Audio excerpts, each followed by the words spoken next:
Hola a todos, mi nombre es José Andrés Carvajal, soy estudiante de Ingeniería Matemática de séptimo semestre de la Universidad EAFIT.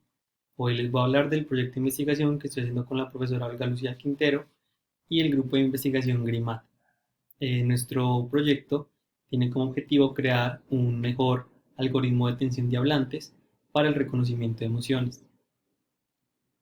Para esto vamos a hacer una definición del problema, una revisión de conceptos previos, vamos a definir cómo fue la implementación del algoritmo, algunos resultados y las referencias.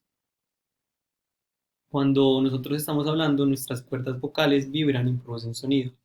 Y cuando dejamos de hablar, estas producen silencios en una conversación, los cuales nos sirven para extraer características de cada uno de los hablantes. Entonces el objetivo de esta investigación es tratar de reconocer estos silencios. Aquí tenemos un audio que utilizamos para la validación de nuestro algoritmo, el cual es una conversación entre un hombre y una mujer. Eh, Como conceptos previos, definimos la energía de una señal discreta, mejor la energía promedio, de esta manera, los cruces por cero, que es cuántas veces la señal cambia de positivo a negativo, la transformada Hilbert, que se define mediante esta integral, que se puede también reescribir como esta convolución. Entonces, el hacer convoluciones computacionalmente es muy costoso. Para ello utilizamos, para bajar este costo computacional, utilizamos la transforma de Fourier, que nos permite pasar la convolución a una multiplicación. Ya entonces al final podemos definir la transforma de Hilbert como esta transformada inversa de Fourier. También la transforma de Hilbert nos permite hacer un cálculo de la señal analítica de una señal, que es una señal compleja, la cual su parte real es la señal original y su parte imaginaria es la transformada de Hilbert. A través de esta señal analítica podemos calcular la amplitud de la señal analítica y poder hacer un cubrimiento de la señal original. Ya aquí abajo encontramos el algoritmo, cuya entrada es una señal S y un periodo de muestreo f de s. Si este periodo de muestreo no está entre 100 y 3200, lo debemos cambiar para luego proceder a crear ventanas solapadas con un solapamiento P, pues con un porcentaje de solapamiento P y un tamaño n de las ventanas. Ya luego estos dos parámetros nos dicen cuántas ventanas vamos a tener y por cada una de estas ventanas vamos a calcular la energía y los cruces por cero.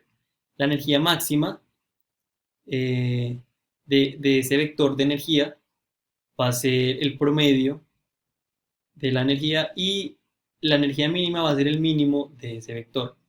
Ya para calcular el máximo y el mínimo de los cruces por cero necesitamos ver el primer elemento del vector de cruces por cero. Si el primer elemento es cero, entonces la energía máxima va a ser el promedio de ese vector y la energía mínima va a ser un epsilon que nosotros escojamos. Ya si este primer elemento no es cero, calculamos la energía máxima como el primer elemento y la energía mínima como el mínimo de esos vectores. Vale la pena recalcar que los que están en negrita pues representan vectores y los otros representan escalares. Ya luego procedemos a calcular estos dos valores, lambda, lambda e y lambda z, utilizando los resultados obtenidos en este paso de acá. Luego calculamos la dinámica de la energía y la dinámica de los cruces por cero, así como podemos ver acá. Pero aquí llegamos a una observación importante. Si la energía o los cruces por cero se mantienen constantes y de un momento a otro baja drásticamente, esto puede hacer que el algoritmo detecte silencios donde no los hay. Entonces, para ello utilizamos o compensamos con esta información de acá, donde utilizamos un factor de crecimiento alfa que es escogido por el que va a implementar el algoritmo. Ya utilizando estos dos vectores podemos calcular el umbral dinámico, que se define de esta manera, donde P es otro parámetro que escoge el implementador. Ya teniendo el umbral dinámico de la señal, lo aplicamos a cada una de las ventanas para poder tener un mismo vector o de tener un vector de la misma longitud de la señal y poder hacer el siguiente paso.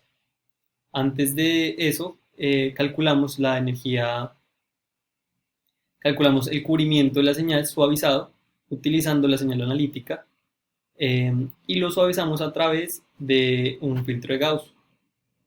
Entonces llegamos ya a este punto. Si el umbral dinámico es mayor que este cubrimiento suavizado, entonces vamos a tener un silencio. Pero si es menor, entonces vamos a tener pues vamos a tener una parte de la conversación.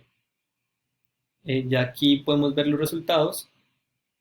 Usamos la señal de la figura 1 con un periodo de muestreo de 3200 Hz, un tamaño de ventana de 256, un solapamiento del 90%, un factor de crecimiento que es el alfa de 1.001, un factor de escalamiento que es la P de 0.001, y con estos parámetros nos dan que tenemos 193 ventanas.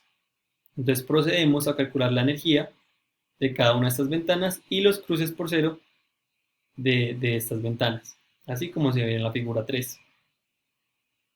Ya luego calculamos lambda E y lambda Z, como vimos en el diagrama de flujo, y procedemos a calcular los vectores máximos y mínimos para los cruces por cero y para la energía. Entonces el vector rojo es el vector de máximo para la energía y el vector negro es el vector para el mínimo de la energía. Ya usando esto podemos calcular el umbral dinámico de la siguiente manera, pues como se vio en el diagrama de flujo, y obtenemos esta raya roja de acá. Y después, o análogamente, calculamos el cubrimiento suavizado de la señal utilizando la señal analítica, y ya con estas dos informaciones podemos juntarlas y reconocer los silencios. Entonces, si el umbral pasa la señal analítica, el cubrimiento que se hizo con la señal analítica, entonces vamos a reconocer un silencio, que son los negros como vemos acá. Y si no, pues significa que hay una parte de la conversación. Esto fue los resultados que obtuvimos, lo validamos, como les dije, con la señal de la figura 1. Y estos fueron los papers que nos ayudaron a hacer el filtro. Más que todo nos basamos en este último de acá, de la profesora Olga Lucía Quintero y David Puerta. Muchas gracias.